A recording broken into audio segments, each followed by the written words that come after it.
For the third year and counting, Richard Skipper has been celebrating the artists you love. And what are some of the things that you really run out of time, and we've got to talk about your latest. I want to go back a little bit, first of all, and celebrate a true legend. Richard Skipper is all about celebrating life, art, and his guest body of work. And did you pursue performing opportunities while you were in high school? Please join us while he showcases these diverse and talented individuals. Here's Richard Skipper. Happy Thursday, everyone, and welcome to the latest edition of Richard Skipper Celebrates. What are you celebrating? Did I say it's Thursday? It's actually Wednesday. These days, because of COVID, I've got COVID brain. I never even know what day it is again. But I am so excited about today's guest because I have Don Correia and Sandy Duncan, both of them, that are going to be joining me today. And this came about. I actually had another guest that was scheduled to be here, but because of COVID, our guest was unable to be here, but she will be back at a later time. Last Friday night, we were celebrating Harvey Evans. And Sandy Duncan, who has worked with Harvey Evans, and they're all friends, she was on the show. And Pamela Myers said, you know, Sandy, you should be on the show. And Sandy said yes. And I thought, why not have both of them? So I'm going to bring them both on in just a moment. But I'd like to show you a clip that I found on YouTube. And we're going to see the genius that is Don and Sandy. And then you'll meet them on the other side. Here they are. When our voice hits the air, we hit the ground. We went right on a bicycle flat. We haven't got in us you see a couple of songs. In us you see a couple of songs. In us you see a couple of songs and dance now. When our voice hits the air, and we hit the ground, we're your song.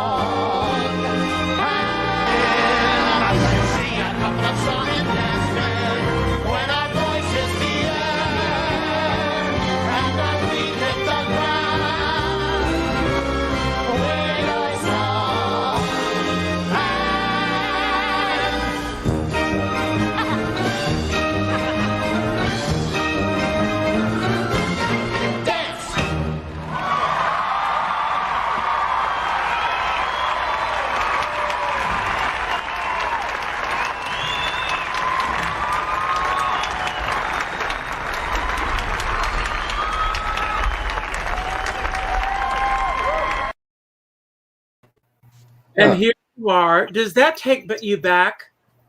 That was 4th of July, 2000 something. And actually, we did a few numbers, and one of the numbers is "Singing in the Rain," which Don did that night. I did Neverland, and Guy did You Got Trouble, My Friends, right here. Anyway, it was pouring rain, and Don's doing Singing in the Rain. It was very apt. Slipping all over the place. Well, you knew how to do it. And of course, I saw you in Singing in the Rain. Incredible production. So, you know, congratulations on that. I want to ask you both, because my show is Richard Skipper Celebrates. What are the two of you celebrating these days? Not much.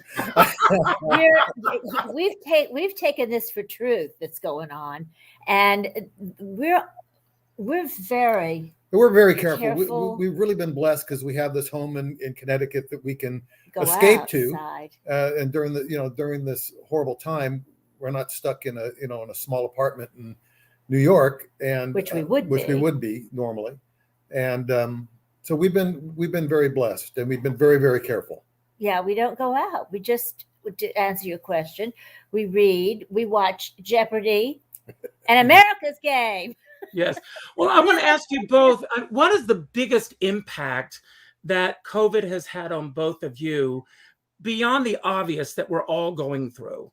But are there things that you've learned about yourself that have surprised both of you? I've interviewed other couples who some have gotten closer together. Some have found their spaces in their homes that they go to. What have you learned about each other that has surprised both of you? That we get along. I think, the fact that we're living so close and not having any separation it really has kind of shown that we really have a good relationship. However, wait, I will say no. There's a caveat. No, the things that we found out about each other, at least I've found out about, we're not the most, given our careers and how much we've danced and how much, we don't have a lot of self-discipline. We just don't. I mean, in terms of get up there and work out and do the things and learn to make sourdough bread and whatever the hell you're supposed to be doing, we are kind of lazy. But we're always busy. Busy. Yes. Busy work. Well, What is a typical day like for either of you? I know that, Don, you're very busy with real estate. Is this a good time for real estate? The market has been busy. I have, I go in when I need to, and most of the time I can work from my computer at home here. I don't like to go into the city. I was in my office over the weekend. If I don't have to be there during the week, just to kind of keep from running into people, it works out better that way. So yeah, it is busy. In fact, we just got a signed contract today on something. Congratulations. Thank you. And have either of you been to the theater at all during this time frame? We went to that one, not to the theater, but we went to see that cabaret show. It was really the only thing we've done.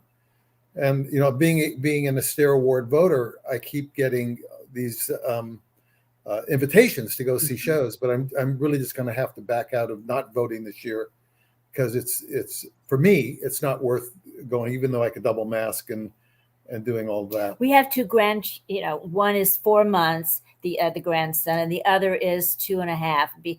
And so we're just afraid to take any chance that we might expose them, just go in suddenly before we're positive, or it's not worth the gamble. Obviously, they're below the age where you can get the injections. The vaccination. Yeah, they can't even get. We've had them all. I'd take one every day if I thought it would help people.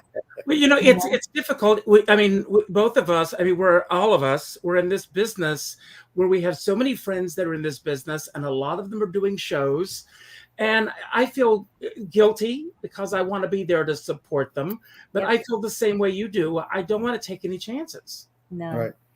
For other people. It starts to be this domino effect, and you do have to think of other people. That's why the mask wearing and the getting the vaccination, all of that stuff is so important. And I don't comprehend why people don't cooperate with. It'd be like it's saying I'm not wearing seatbelts or whatever it would be like. You can't not do things for other people, including yourself. But Well, I have my own theory. I think that we're in the shape that we're in now, and I'm not getting political, but I think it's all because that we have raised people to feel entitled. And I believe that people are thinking me instead of we. And if we can get away from that, it's going to change the world. Yeah. That's my soapbox for the day. No, I agree with you completely. And it's like a war, isn't it? Actually, and people did all they could for the war effort in this country. There was a time when it wasn't about me; it was about everyone. And we don't have to get political, but you know what you're saying, and I know what I'm saying. That's exactly right. Now, someone gave me this game for Christmas, and it's called Be Best. And I pulled a random question. I haven't even looked at it. Then I'm going to ask both of you. These are called icebreaker questions. So we'll find out what the icebreaker question is for today. And the question is, what thing are you most scared to tell, or what thing were you most scared to tell your parents? Wow. Everything. That would crack something open. Richard, you have to understand, at 20 years old, I moved to Las Vegas, and in an acrobatic act and all that. So there were a lot of things I did not want to tell my parents. Or me. Or no, that's probably having tried marijuana or something like that. I don't think there are anything. I think that would probably be the worst thing for them. They knew I sweared and all that other stuff. So Not really.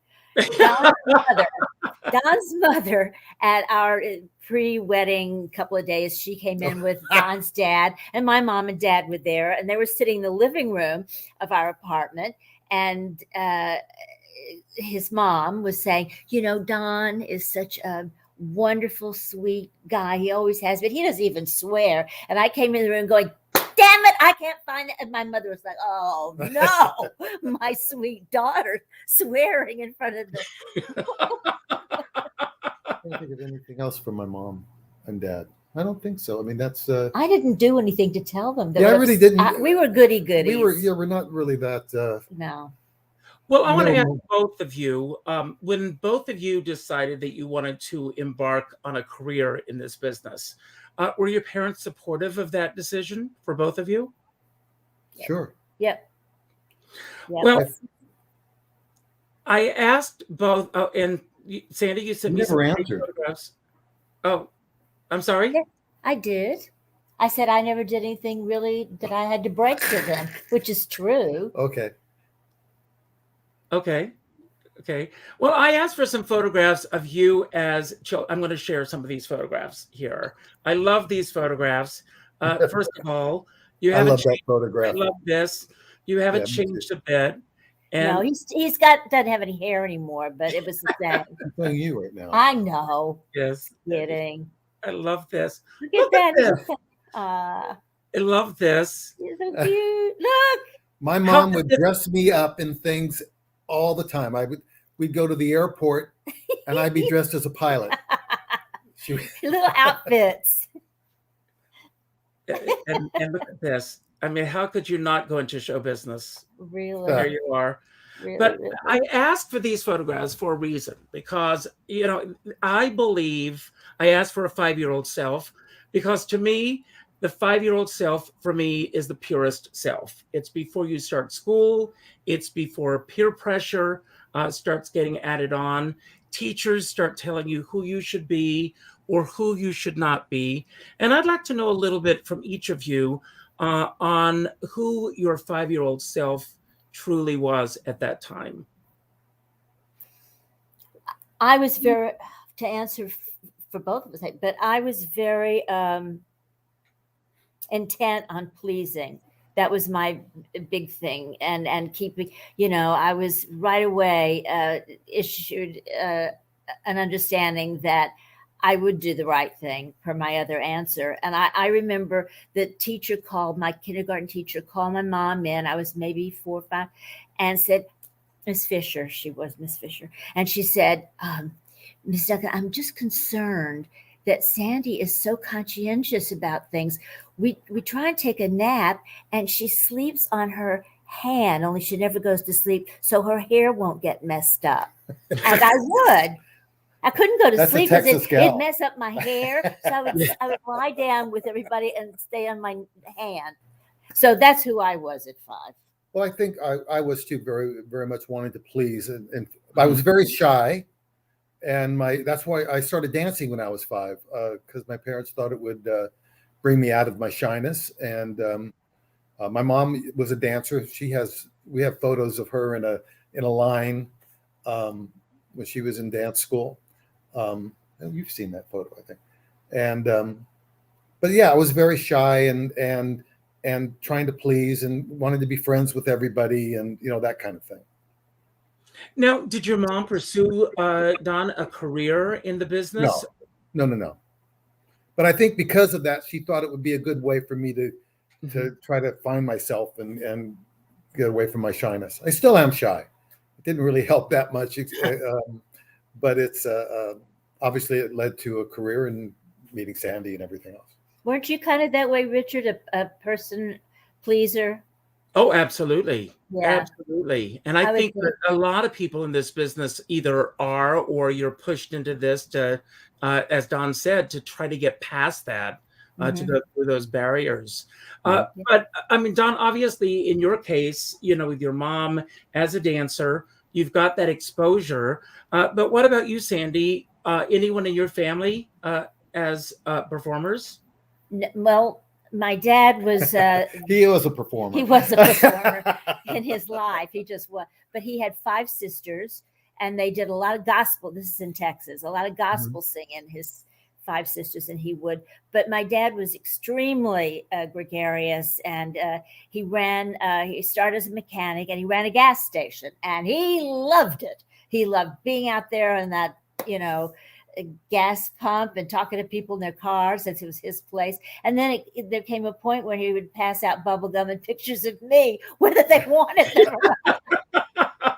Here, have a picture of my daughter, Sandy. Yeah, nobody went into it professionally. I have a cousin, Michael Lee Scott. He's from Houston, Texas, and he's in the business, and he's an art director. Now, I was a dancer, but that's it, just the 2 of us. Now, Don, when you left, did you run away to go to Vegas, or was this a decision? No, you know what? I used to dance on the Miss America pageant. I started off with the Miss California pageant because I was raised in Northern California. My dancing instructor was the choreographer for that. Wow. And then I would do the Miss California pageant in June. And then as the years progressed, I would do Miss Massachusetts, Miss New York, Miss South Carolina. And then I would end up with the Miss America pageant. And I did some tumbling on the Miss America pageant one year. And I got a phone call from the Rudis Acrobatic group asking me if I would come to Las Vegas to audition for their show at the Tropicana Hotel in the Folies Bergère. So I did, and I got it, and that kind of started the whole thing. So it was really the Miss America pageant that got me to Vegas. And other guys. And with you, Sandy, when did you first realize that this was a profession, or that this was a path that you wanted to embark upon? When I was 5 at my first dance recital. Truly, I loved the audience. I loved being on stage. Now, mind you, I decided halfway through the number, because I tend to forget things anyway, dance steps. I just decided to do my own version of Enjoy Yourself, It's Later Than You Think. That was our number. 5-year-olds doing that song. So I just took off on my own and just made up steps, and and some of the kids stopped, tried to follow me, walked off stage. It was a big mess, but I liked it. I love the fact that at 5 years old, you're tap dancing or dancing to Enjoy Yourself, It's Later Than You Think. That's right. But were you aware that this could be a profession, or when did you decide that you were going to step outside of Texas? Texas provided me the most opportunity, because I was 12 years old and I got my first professional job at the Dallas Summer Musicals. And thereafter, I would go in the summer, and those were the good old summer stock days. I'm sure you stories. So you'd do a show in the day and rehearse another at night. So every summer I would do like 6 shows, and they bring a star in and then cast the rest locally all over the Texas, Arkansas, whatever. So by the time I got to New York, I'd done 30 shows and been with stars like Ginger Rogers and Donald O'Connor and you name it. They would come there and do a show. So I went to New York with a job at New York City Center, because I had done Music Man, and somebody had seen me and said, would you like to do it at New York City Center? And that's when I moved to New York.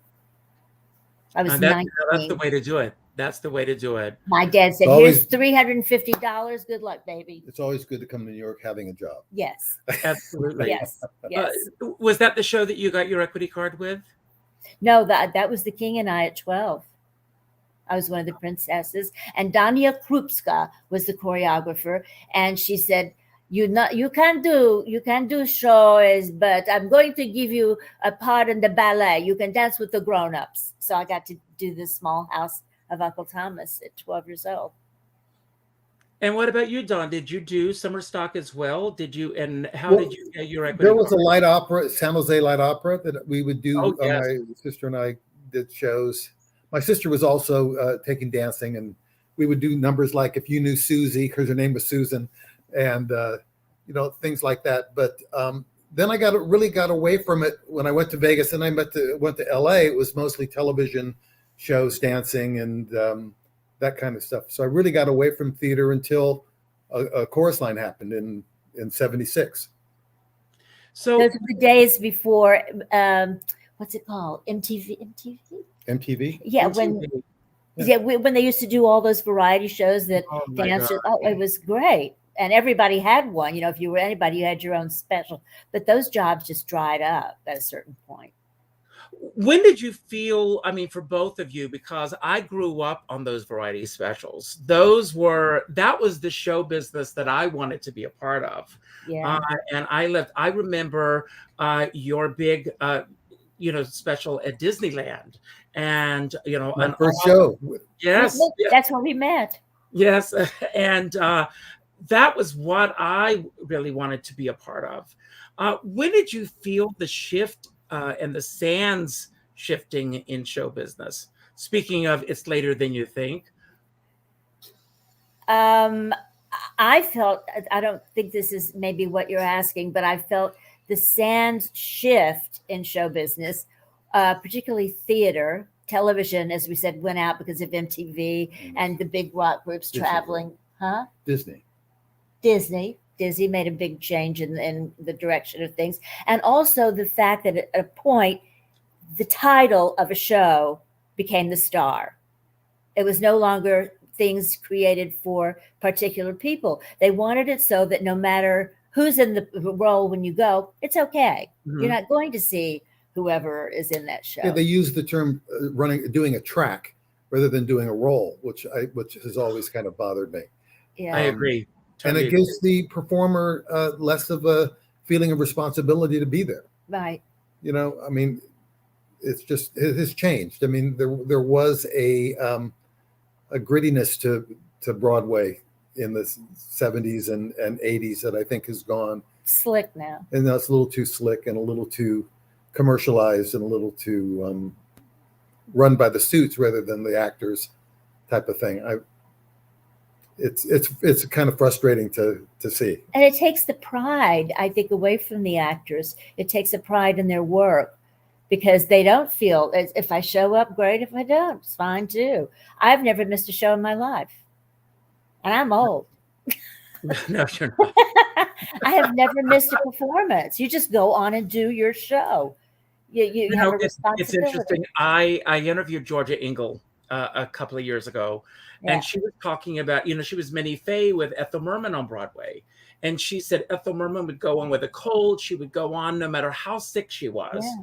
And she would just, belt through no matter what her illness was. Right. And then she said by the time she came back, and I'm not going to mention the show because it'll get away, she said the leading actress would get a hangnail and not go on that night. And he said that was what was different about the business. Right. Yeah.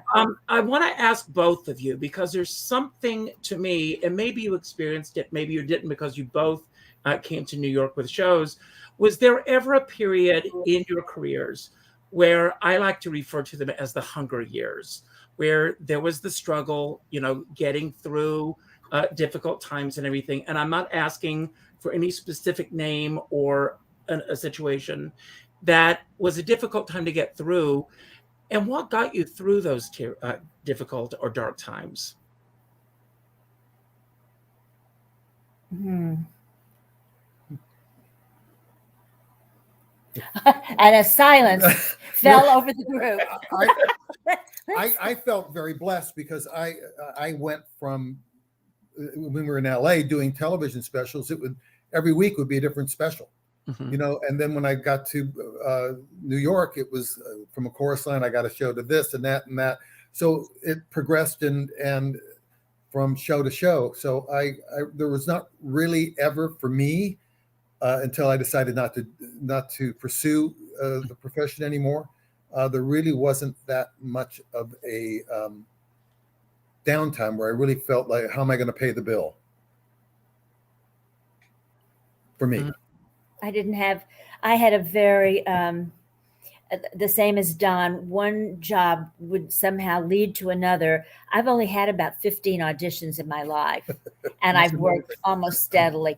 And not because I'm any great thing, it's just that I would work with people and then it would lead to something else. That's right. If I had to depend on those 15 auditions, I'd never have a job because I stink at auditions. Well, Davis Gaines, I interviewed him, and he said that being in this business, for him, you come into this business and you begin to map it out. And he said, then all of a sudden, it's as if you're in a pinball machine, because it's all of the people that you meet, the circumstances that happen. Did either of you, in terms of your careers, map out a career? Or did it just happen because of circumstances, the people that you knew? Obviously, you both have amazing talent. It was there that got you through, but was it the people that you met, the contacts, or did you map out a career? No, it was more moment to moment, and people that you knew. You worked with a choreographer, and then they did another show, and they wanted you to be in the show, that kind of thing. We could use a choreographer in our life right now. As I said, we can't even make sourdough bread. We needed guidance and help, both of us. We were not mappers outers or planning our day or any of that. We just float and go with the, whatever happens. More so in real estate. I mean, obviously you write out what you need to get done. You have particular things you need to get done, but in life, no. No. And Sandy, you were going from theater to television to film and everything. Was it an easy transition for you, going, among all of those? Or was it, were there any difficulties in terms of the transition? Not in terms of ever the work. Tell them the story when you did the right here. Oh, I will, because that was the transition I wanted to talk about. That was difficult. I am not that suited. Television's fine, a 3-camera show, I can do that. It's like with an audience, but film, I don't have the technique or I don't have it for that. And I admire film actors so much. When you think of the things you've seen on film, you just go, they were probably filming the 90th page and all that emotion. It's a very, very definite technique that very often they can't transfer to theater, as we've seen. It's a different energy and a different focus. Film is not my thing. It bored me. I was always in a trailer, and there's none of that camaraderie sort of going on because everybody's, I prefer theater to everything. And I made the transition in a few instances, but I'm not the girl for a film. I'm really not. The idea of going from point A to point Z in one flow is when you're doing a show, you make the whole journey. And in television and not in television, but in movies, you do, like you said, the fourth scene, and then you go back to the first scene, and then you shoot the last scene. I have a great admiration for film actors. Yes. It's just so different. Well, a mutual friend of ours, Josh Ellis, who he was going to pop in and surprise both of you. I just thought him today. Yes, he was not able to join us, but he was talking about working with you, Sandy, on Peter Pan, and he said he believed that he knows, and there are so many people watching who would agree with him, myself included, that you should have gotten the Tony Award. But felt that it was because you made it look so easy. That's his concept. But I always thought, Richard, I don't know about you, but because you performed before you started doing this even, right? The whole idea, I thought, was to make it seem as if it is easy and you can sing and dance and act and blend the three together and be the same performer out there and not a singer. And then, you're not a singer dancer. You're all those things blended into this character, and your job is to make it look easy. People will come back and go, you look like you are having so much fun. Well, actually, I can barely walk. I have a pulled hamstring, but that's what you're supposed to do. Yeah. Make it look easy. Thank you. Yes. And well, did you speak with Ron Young after the show the other night? We have been playing phone tag. He loved it. He loved the whole show. Enjoyed hearing about Harvey Evans, and he had the one thing that you said that he wanted to take umbrage with you was that you talked about Harvey lighting up the stage, but he talked about how you lit up the stage solo as Peter Pan and with anything that you've done, and that's absolutely true. So if you sleep with the lighting director on each show, that could happen for you. That could have it for anyone. You Turn it up a notch. It's all about the lighting. That's right. Oh yeah. Oh yeah. Noel Coward, who said sex is a matter of lighting. Well, it's true. So I read I loved his book. Did you read his? I guess it's his autobiography. I think he wrote it. Absolutely did. It was wonderful. And hearing about show business in that time and era, they just went from show to show to show to show. It was wonderful. Just an incredible time. But you talked earlier, and there are two things that you've mentioned that I want to talk about. One is the way that Broadway is being run now, pre-COVID. Let's go there. Elaine Stritch said that Broadway, today's Broadway, and of course this is a few years ago, is created by the producers. That it's just not feasible for any working person to be able to keep up the schedule that these producers are asking of these performers. Mm-hmm. And now, when you see dancers on Broadway, and I'd love both of you, you're both dancers, to talk about this, dancing on Broadway. When I see most dance on Broadway, there's some still great choreographers out there, but I feel like I'm watching aerobics. The dancing is so strenuous. It's so difficult. They're singing in a stratosphere that doesn't seem natural. And to have to do that 8 times a week, and sometimes more during the holiday season, I just don't understand how it's possible.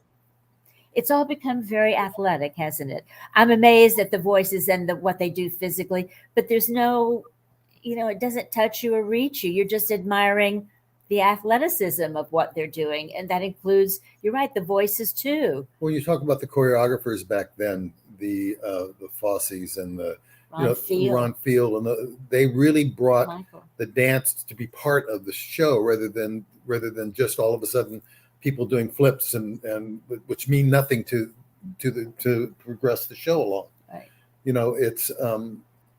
It's just different. I mean, I don't know. It's very frustrating to see how it's changed, and then maybe that's why people call it a track, and are not as concerned about the role, because they don't feel they're doing a role anymore. They feel that they're just doing dance and aerobics and tumbling. I don't know. When did you both start to feel that shift in the business? I mean, was it happening in the 80s because of the British shows that were coming in? I know that with Cats, for example, it was really, even in the marketing, it was just that image of the Cats logo, that it was universal worldwide. Everyone knew what that was. Do you think was when it was beginning to happen? Well, we talk about the Brit invasion certainly influenced theater here a great deal and the direction of theater. I just sensed it losing its heart. I don't know, if you're not out there to please and connect and communicate with an audience, I'm not quite sure why you're out there in the first place. I mean, go to a gym or, when would you say it started feeling like that? I was trying to think of a show that I never experienced it because I got out of it. Well, we left New York in 87, 86, 87, something like that, right after Singing in the Rain. And went to LA, right? Yeah, I think it happened during that. It really started happening after that. Because we left. Because we left. That was it. That's it. We're going to LA. We left. Broadway was taking Broadway with us. Yeah. The last show I did was Chicago on Broadway. And then I did a tour of The King and I. And that was about it. Right, Don? I think so. Well, all during that time, we were doing concerts and nightclub acts and stuff like that. So we were getting to perform and make it be very personal to us the evening. But you're right. Is there a specific time you think it ended?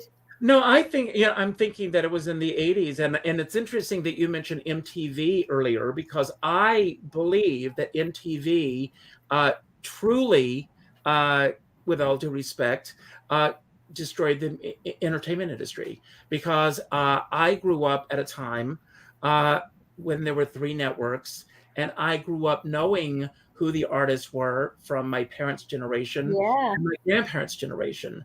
And then an entire generation, and every generation since then, are niche audiences, and they only see what they are fed instead of seeing a wider spectrum. So I Plus, think, there is so much content out. I mean, there is just my kids, not kids anymore, but they'll mention somebody I've never even heard of who's starring in 3 films, let's say.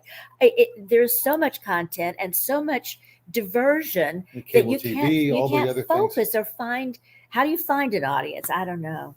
I don't well, even know. and another thing that's happening now is that I'm hearing that people go into an audition, and the first thing that they're asked is how many Instagram followers they have. And some casting directors are basing their casting on how many followers someone has on social media. Oh, Crazy. it's good. I'm not in that anymore. I wouldn't even know I was getting Instagrams. I just turn around and walk out. How many? What? I know about Western Union telegrams. Well, I want to add, and that's another interesting thing. Carol Channing, who happened to be, a dear friend of mine, we were talking once about when she did Dolly and opening night of Dolly and all of the telegrams from around the world. And she had scrapbooks with all of these telegrams. And when Bette Midler came to Broadway, of course, in Dolly, there's no such thing as telegrams anymore. Yeah. So all those telegrams that were on, who was the most interesting person that either of you got a telegram from? I got a lot for Peter Pan. Yeah, you did. A lot. And I have a book that has all of them in there too. But I can't, off the top of my head, just go, well, you name it. I know there's one. Let me run up there and have a look for you. But it was thrilling. Liza Minnelli and Cheetah, and you name it. And I was Michael Bennett did for me, and and you have a piece of paper, and it's real, and it's it's not just some thing coming up on a screen that you erase, or this is tangible. I thought they were lovely, and it takes pre-thought too. Yeah, it isn't like, oh shit, there's opening tonight. Yeah, we got it. And I also want to ask about the experience of you two performing at Radio City Music Hall.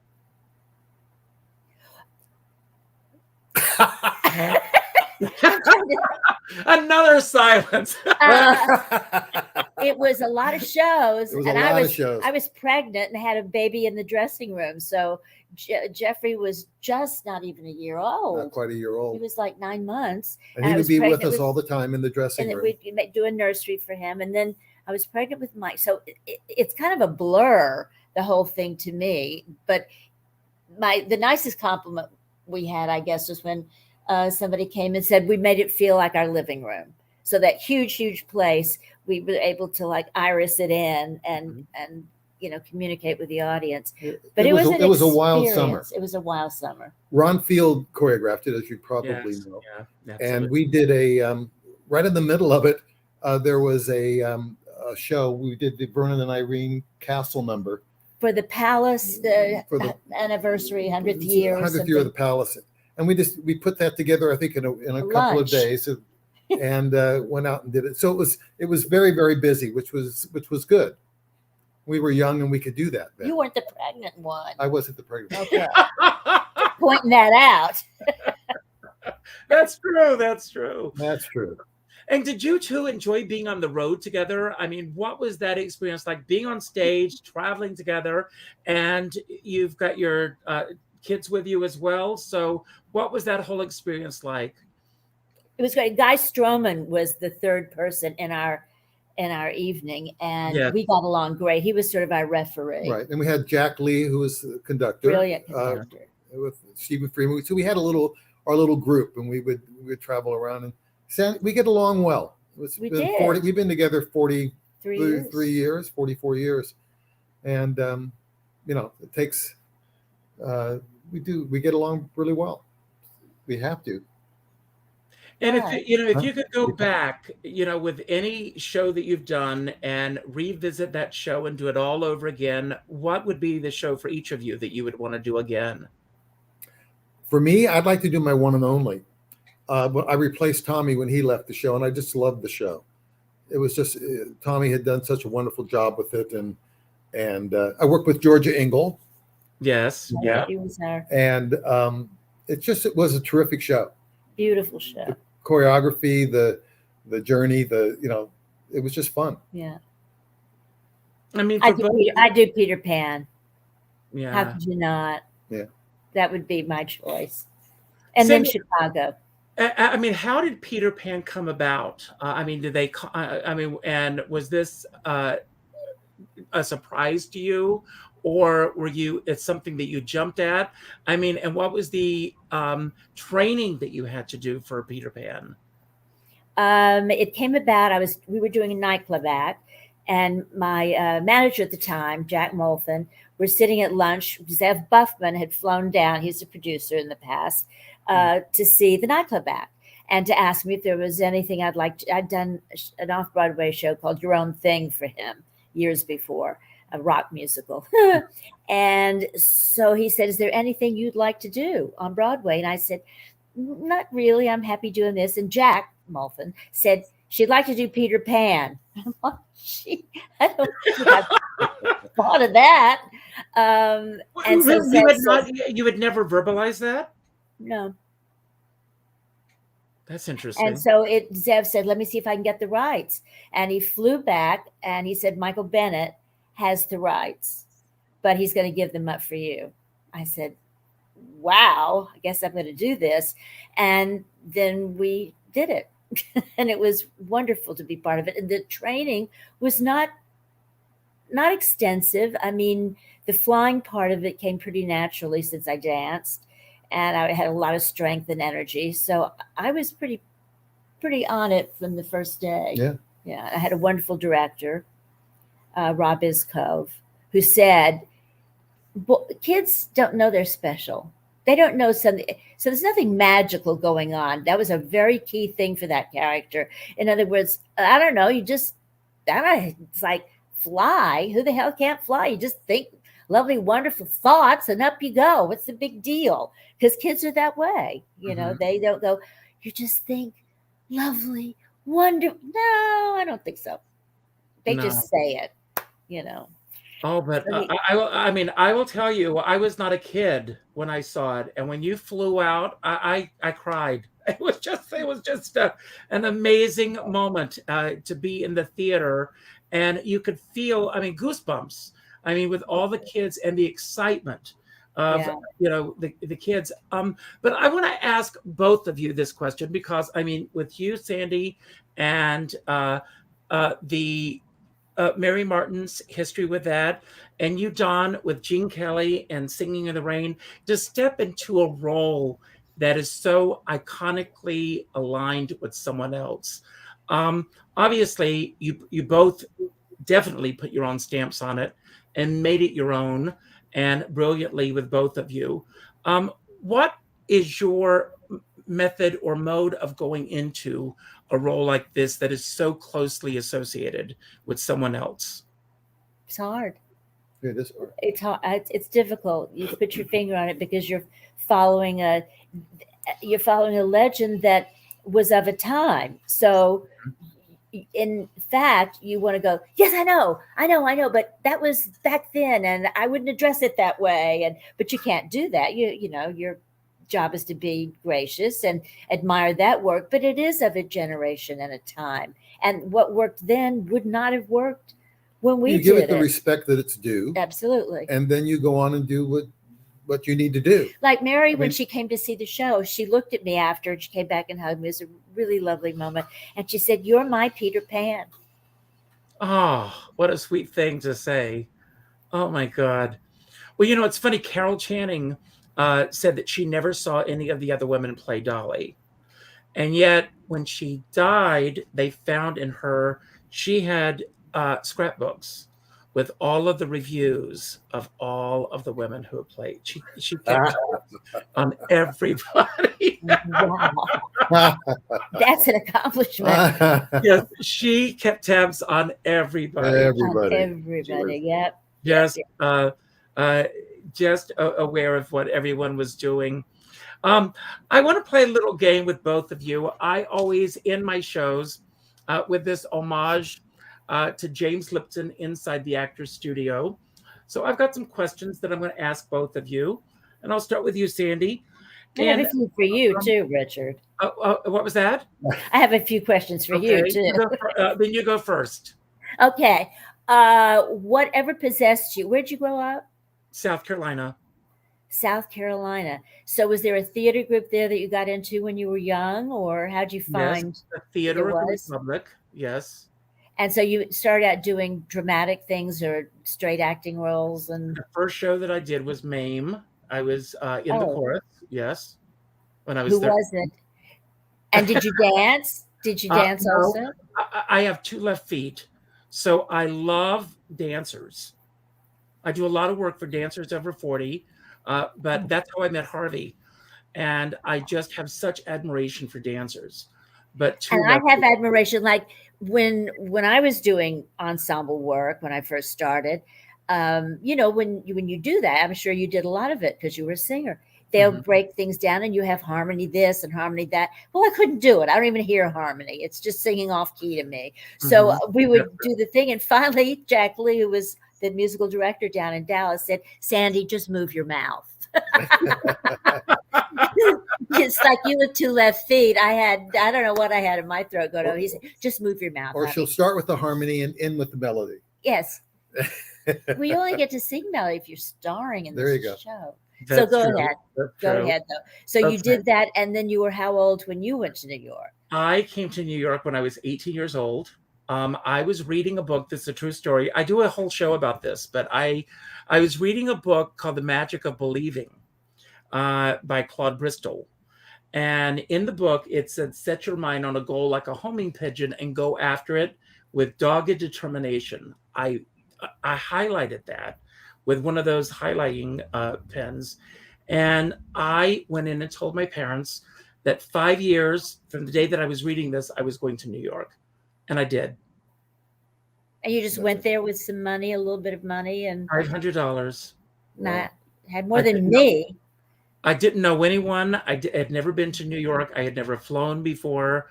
I just came to New York on my own. That was it. Oh my God. And you found a little place to live? I lived at 86th and 2nd Avenue. Right. Wow. I lived at that place called the Rehearsal Club. You ever hear of that? Oh, yes. And it's making a comeback. Did you know this? Yes, I did. They're putting money into. Yeah, I lived there. That was a great deal. But you just went and found an apartment? Yes. Well, I knew somebody who was a friend of a friend of a friend of a friend. One of those situations. Yeah. So, but Sandy, you've got to come back and you've got to interview me. I will. I've always wanted to have an interview show. So you'll be my She would first. actually be very good. I would. Yes, I would love to do it. So okay, we'll do that. We'll do it before the year's over. Okay. You got it. Great. I'll be very fresh, I must tell you. Okay.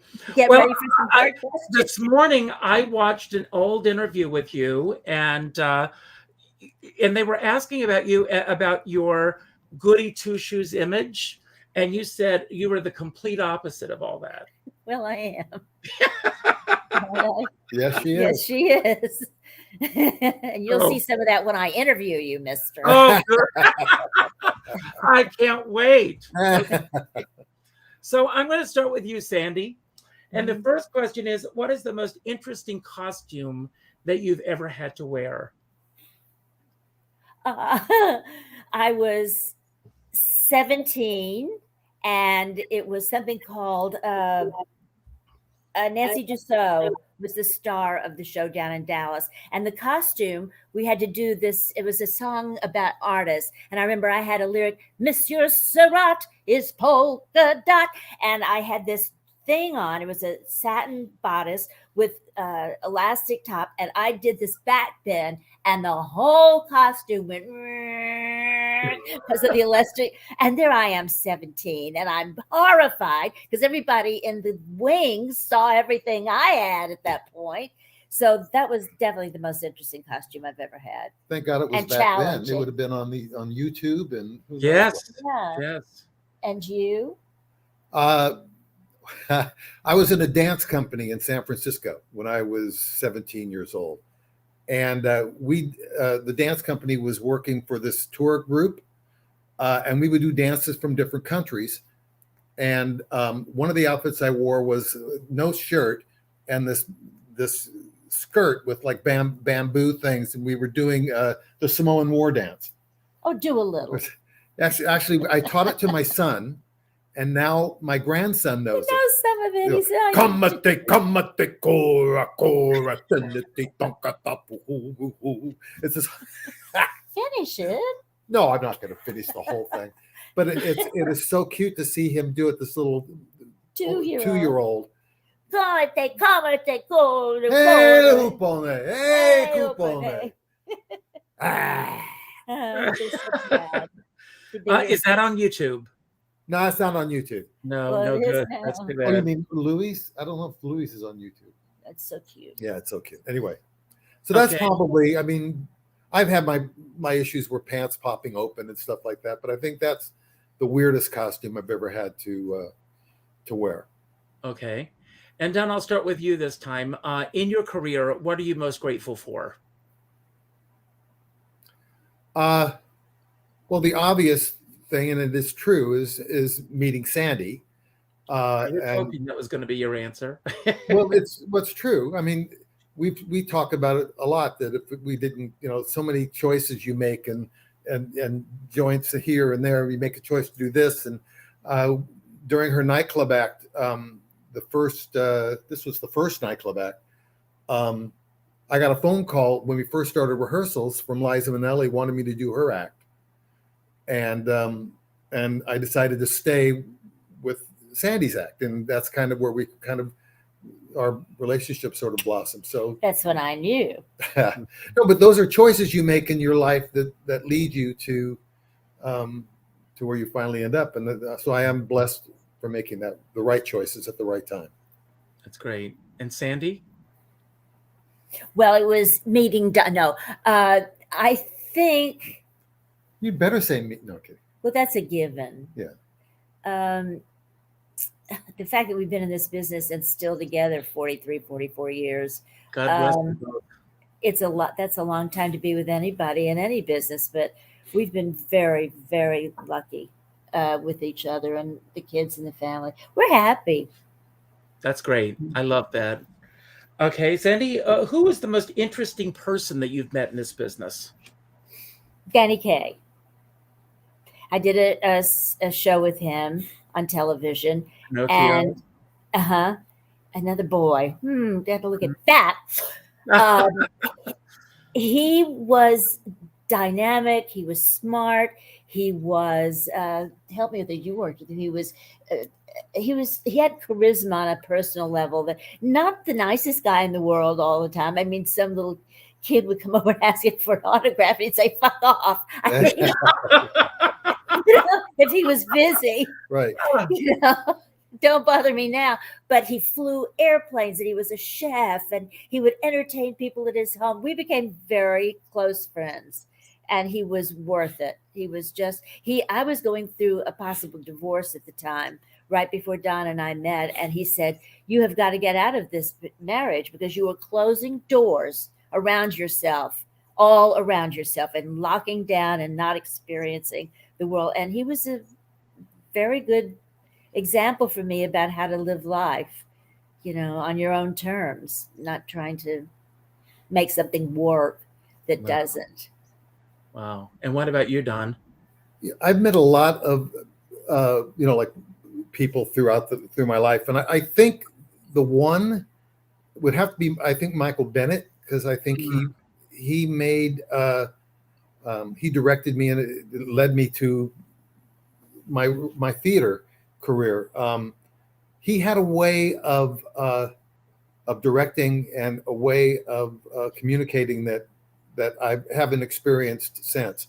To be able to take dancers and make them into actors, and to instill the qualities that he needed in the show. It was a great a lesson to learn, and I miss him because of that. I mean, he was.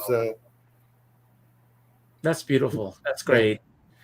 And what are your Don? I'm going to start with you. What are your expectations and desires for this year?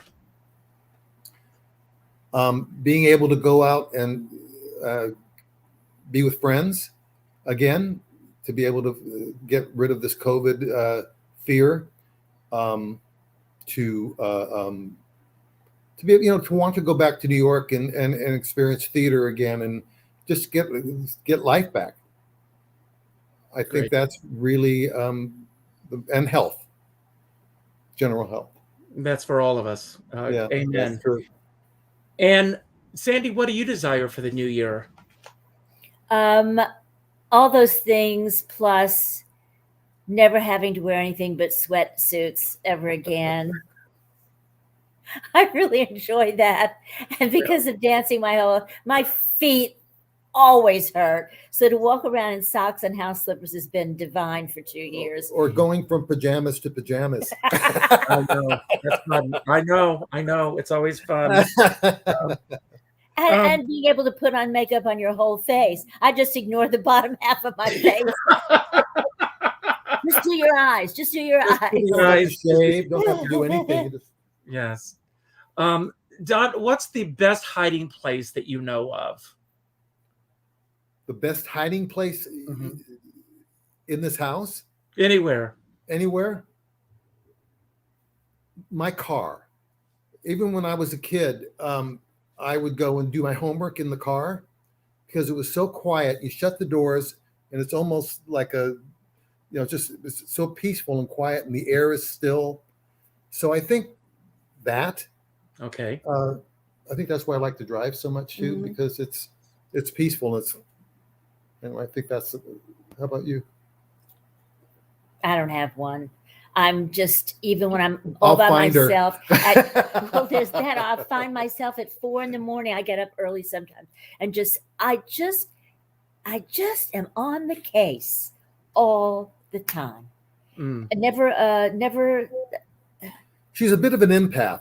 She carries other people's worries with her all the time. And she'll come up and say, I'm worried about this. And I'm going, what? Everything is, and she'll just go off on things that she has no control over, number one. But you take that energy and put it on your shoulder. I understand that very much. So I understand. Sandy, what was the warmest welcome that you ever experienced on stage?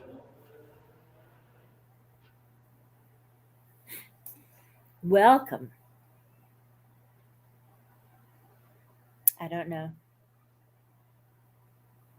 Don? I love standing ovations. Chorus line, opening night, San Francisco. Oh, okay. I've never heard that kind of reaction. And it was just exhilarating. But that was your welcome, or the applause at the end? The applause at the end. We're not talking about Don. We're talking about welcome. Oh, you mean like an audience reaction? Yeah. Like an entrance applause. Yes. An entrance applause? Yeah. I don't know if I've ever had an entrance applause. You had to get to improve yourself, right? Maybe no, not an entrance applause. I don't think so. I've had applause after I perform. Okay. But not, that kind of thing. Okay. But, okay. Sandy, what 3 things could you not live without? 3 things. Don, my 2 kids, that's 3 right there. We'll call it family. Okay. So that'll be 1 thing. The second thing is I couldn't live without, maybe it's because I don't have vision in my left eye because of that tumor surgery back when I was 24. So I know that if something happened, let's say to my sighted eye, I would be thrust into darkness that you can absolutely function and read and feel and go and hear, but color is so important to me, and I love color so much that it's one of the things that's most important, and that would be lost. And design. You can't get that back. Mm-hmm. Color is gone, except in your imagination. So family, color, and I think probably close friends. Great answer. And I've got one last question for both of you. And the question is, what is the best example of perfection that you can think of in this business? And you can decide who can go first. Well, I think the hardest part of perfection is that there is realizing that there is not perfection. You spend so much time, I was always a quote unquote perfectionist. So I was constantly frustrated. Perfection is the enemy of good. We should be writing this down? You should write that down. Perfection is the enemy of good. Did you just come up with that? Yes, I think I did. Okay. We'll leave on that note, but don't go anywhere for just a moment. I hope you had a great time. We had a great time with you. Thank you so much. I want to thank everyone. Don't go anywhere for a moment. I want to thank everyone who showed up today. I know that I can speak for Sandy and Don when I say this. Those of us in this business appreciate it when you show up. So thank you for being here. If this was your first time at Richard Skipper Celebrates, I hope that it will not be your last time. On my page, there's a little button that says join in the celebration. If you click on that button, it will let you know anytime I go live, and you can click on that and check out the other artists that I've celebrated here and the other artists that will be coming up. Leave a comment here on YouTube. Share this with your friends. Tell others about this show, and I will continue to celebrate. It's about celebrating artists and their body of worth. That's what this show is about. And I also end every show by telling everyone to go out and do something nice for somebody else without expecting anything in return. Go to your Facebook friends list if you're on Facebook and reach out to the third name that pops up, and reach out with a phone call. Not an email message, not a text message, not a private inbox message, not a telegram, but a phone call. And let that person know what they mean to you.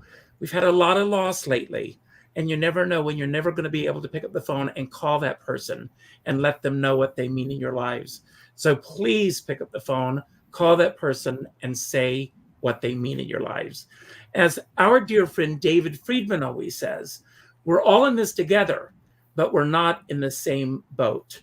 And I always say, if you're going to go out in a boat, make sure you bring a skipper along. Now, I'm going to leave the screen, and I'm going to give Sandy and Don the final word. Anything you want to say about anything that we talked about today that you want to build upon, anything that we didn't talk about that you wish we had, or just any message that you want to put out to anyone who's watching right now. And don't worry, when you say goodbye, the closing credits will start. So thank you so much. This show means so much to me that you said yes to me. So thank you. Thank you. And Sandy, I can't wait for that interview. I wasn't kidding. Okay. I'm not either. Okay. She'll be tough though. Okay. I'm ready. Tough. But I would love to. I love to interview people, and on a conversational basis. I'm more interested in them than me. I know my story. So okay. We'll make it happen. I'm ready when you are. My wish thing that you said, something that you wanted to do or should do, is basically, I felt a little badly when you said that you should call somebody and tell them, because I don't do that, and that's good advice. That's really, I'll think about doing it, and I'll mean that I'm doing it in my head, but I don't actually do it, and I will try to do that more. Time is not the issue. Because we have a lot. No, it's not. Yeah. No, it's not. What is your thing that you would?